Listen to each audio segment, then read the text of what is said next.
Okay, Mama.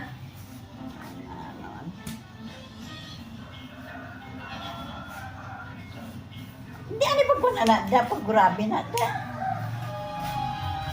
Bakit mo kasi binasa lahat? Paano mo kita out kanyan mamaya eh?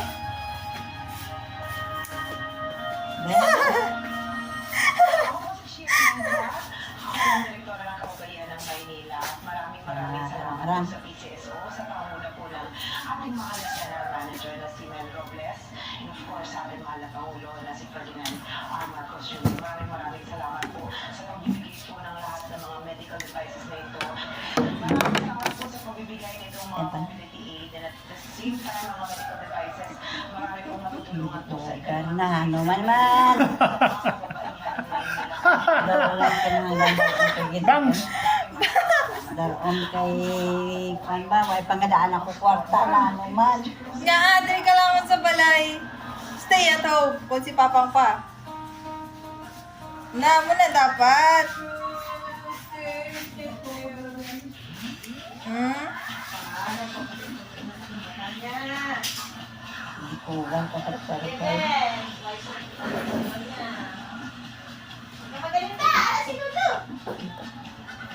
Hindi, anay pagunting niya dyan ka ng... Tayo rin, ako bakap. Oh, ito.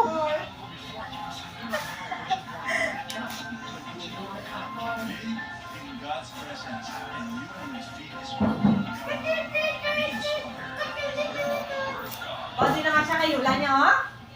Gunting ang korea ng kwan mo itong pisot mo karon. Ito. Aha, kung na siya patuan. Di siya disagwan. Di siya sa sunod. Dali, dito sa pardon. Tanong tayo. Dito si babaw ko ni gawa ay walain niya na malabog ang... Sana na? Bako.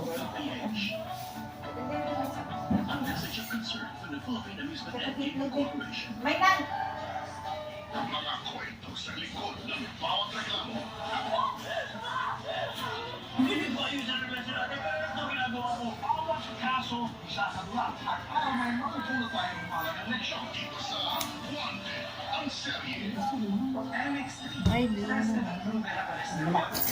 Ako na. Mamangwas, bitsa, ah. Pangita to ka husay nga mga gamay-gamay time pa ko ay gali ko tabon dinak dili lang. Hindi mo na yung makatla na sa karon. Okay. Mapaglahi na. Lolo, pag ano na. Sila kinsa. Ay, kabasita. Ay, kabasita. Ay, Kita, kita. kabasita. Ay. Be, kuntingan, baba mo, be. Be, trimantay mo nga, balay mo sa itlog. Yan, ruler na lang nakita. Oh, turn around every now and then I get a little bit lonely and I don't know what it's all about.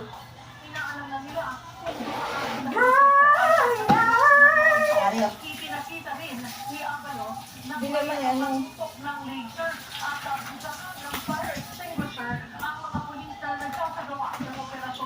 Hoy, mama, hindi na kalain na. Kayo na, hindi mo. Kayo. Hoy, laban yung tanan ng mga trapo.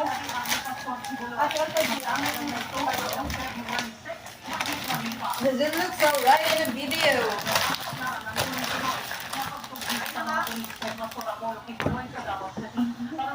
Aha. Do pong itminta na ta muna. At least, ano. Oo. Yak, ang mga higpo mo, dra yun.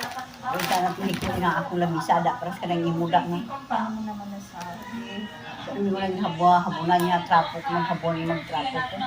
Nasa labas din tayo ng KOJC compound at pag-obserbahan din natin bakit sa mga litrato na ibinibigay ng KOJC, meron pa rin barikada doon, nakakapdoon pa rin yung lugar sa loob, lalo-lalo na sa katedral, tsaka sa JSC, dahil ito ngayong lugar na sinuspekahan, nakahanap ng lahat ng lupa ng Pampurapol, Buloy. Dito rin sa kabaan ng Victor City National Highway, maobserbahan din natin na stasyon pa yung mga ulisa. Sekreto yung patuloy na kino-question ng KOJC Legal Counsel na si Atty. Trenito Torion kung bakit nandito pa at nakabarikada pa ang pulisya. Isa pa sa mga kino-question nila ay yung patuloy na pananatili daw sa loob ng mga pulisya, lalo-lalo na raw na natutulog na yung mga pulisya sa katedral. Kaya raw itong parang pambabasto sa kanilang simbahan. Bukod pa dito, nalaman din natin na 67 araw ng ongoing itong parang sagat sa paghahanap kay Pastor Apollo Tibulo. Kaya ngayon ay concern din nila at paano na nga parang magpagpapatuloy pag-aaral ng mga estudyante. So far, ongoing process na parang sila. Pero yun nga lang, bukod sa mga detalye regarding search operations sa loob, wala namang specific na update sa progress. Dapat kasi ang alam natin, may press con na gaganapin para na mula sa parang ng pulisya. Pero parang wala hindi ko natuloy. So far, nakuha pa rin natin datos yung mga video na lumabas na kiniklaim ng ilan ay mga sex lair daw, basement rooms, underground rooms. At na rin yung sinasabi sa reports na mayroong tunnel na kumukonekta sa katedral hanggang sa hangar ni Pastor Apollo Tibuloy. Ang sinabi dyan sa kapwa sa press ko ni Atty. Benito Corion, ito raw ay mga kwarto na pinipirhan at tinutulugan ng ilang mga residente at workers ng KOJC. Kaya sinasabi dito, nagkaroon na rin ng kaunting pag-ahamon na parang araw masilit kung totoo ba itong mga sinasabing claims na meron mga kwarto sa ilalim ng lupa o sa ilalim ng mga establishmento o building. Mabuti nga raw na mabigyan daw ng pagkakataon ng mga kawani ng Liga kahit silang KOJC Legal Council daw mismo na masilit ang mga lugar sa ito kung totoo raw. Pagdating na sa detalye, Karoon na na, diyan na bago na ha. mukhang estimated na 2,000 na uli pa ang mga impormasyon. Bibi daw pinatamaan mo do ka ng buak. Ana no man. Anong pinataman ka na Di malabog di manubuda. Sti ako gid ako kadayang ubra mo day. Umayos ka ba day? Ba mo nagabok na de.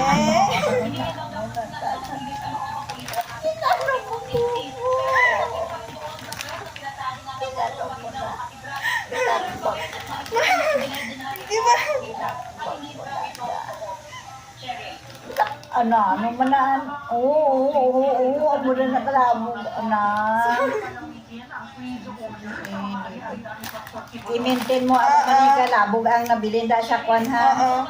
Na iniho Hindi ka na ha. pangingon. Ora na, nagbawi. Palibot ang muna kalaba kwan na. Pero wala pa tayong nakukuha na sagot nila. Pero bukod dito, ang isa pa pala sa idadagdag lang din natin, Cheryl, ay na alas 9 ng umaga.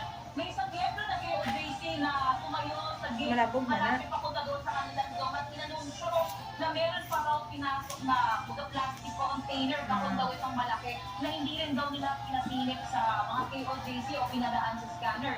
Nung tinanong natin ano po ba yung nasabi sa inyo ng pulisya, bakit sila ito pinasok, hindi raw sila sinasagot ng pulis. Ang kansya raw ng mga miyembro ng KOJC ay kinakabahala nila ito dahil baka raw posibleng ipaplan sa raw. Tama lang pagkatungkol kabok mo. Posibleng equipment daw ito na gagamitin sa pagbungkal sa ilalim ng katedral o kaya naman daw ay may explosive na gaganapin daw sa loob. Pero again, wala pa tayo nakukuha na confirmation mula sa pulisya. Susubukin natin makakuha ng iba pang detalye kung matuloy itong kanilang press con. Pero yun nga, according din sa DLG Secretary Ben Abad, tuloy pa rin naman ang search operations. And so far, wala pa tayo ulit narinig na balita sa operations sa loob.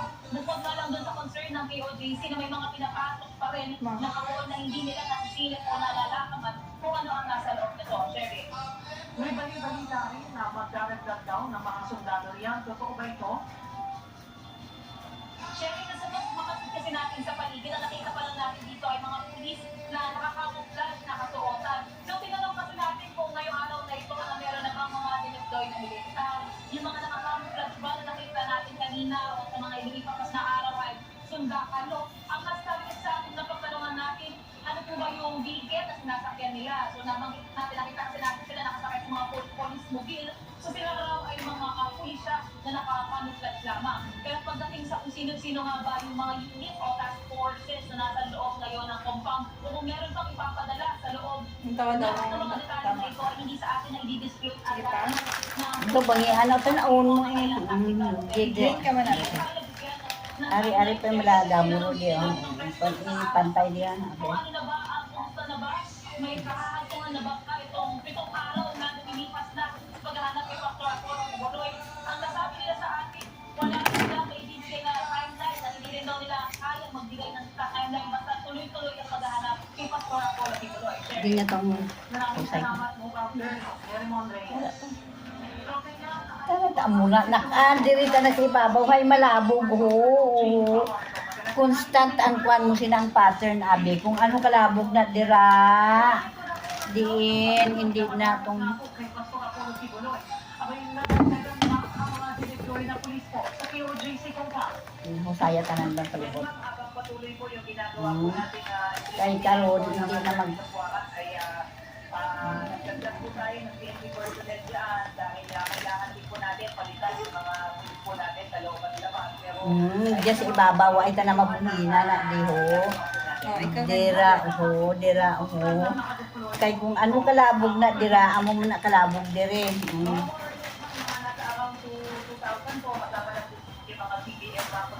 Buhok naman yung ano, Dre. Nga, hindi mo. Hindi pag ikwan marami makatuna karon, hindi ka na napagi. yung mga private security gawin po natin na nagpo-provide po ng security within and outside KOJC compound po. Ilang araw na po hinahanap si Pastor Kibuloy. Ano po yung challenges sa paghahanap sa kanya kasi hindi pa rin mahanap-hanap. Procedures natin, ma'am, yung napakalawak po talaga na lugar po ng KOJC, more or less, na 30,000 po yan, 42 buildings, marami pong pasikot-sikot. Yan po talaga yung isa sa mga challenges na hinaharap natin. Not to mention yung strong resistance po ng mga mismong KOJC members na hinaharangan tayo, ayaw tayo papasukin, may mga kaso po silang ginagawa dyan. At yan po yung mga challenges. At syempre, lalo-lalo na po yung ating mga underground facility ay Makita mo, ginaka mo sa lamo. Huwag mo nakakabuhok. Na.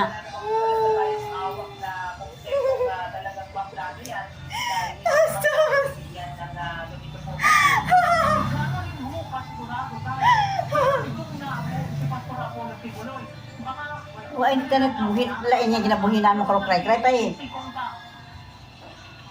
Naniniwala kami po tayo, ma'am, na nasa loob kami po si Pastor Tibuloy at iba pa po nating tao na hinahanap dahil una-una. Maliban po doon sa mga narinig natin na information mula sa ating mga informant sa loob, ay yun pong ating mga equipment, technology at devices na ginagamit. Yung matagal na natin sinasabi na meron po mga underground facility po dyan sa loob ng compound at magpapakita po ang indication na may mga tao po, may heartbeat na po yung sinasabi natin na nandoon po at katulukuyan natin hinahanap ang labusan po itong mga underground facility po. Sa kanayan po sa The Big Story ng One News, nag-offer ang abogado ni Pastor Kibuloy na si Attorney Israelito Torion na handa siyang tamahan kayo sa sinasabing secret tunnel sa KOJC compound. Nakarating na po ba ito sa inyo? Alam mo ma'am, we welcome yung kanyang offer at intensyon na tulungan po tayo sa pag-aanap sa sinasabi niyang secret tunnel po. Basta sa ngayon po, hanggang maaari po ay hindi natin i-reveal yung specific location at saan po yung mga tao po natin na naglo-locate po nitong possible po nito because possible na underground facility kasi if we will open this at sasabihin natin kung asan, there is a possibility po talaga ma'am na ma-telegraph at makompromise po yung ongoing po nating pag-aanap.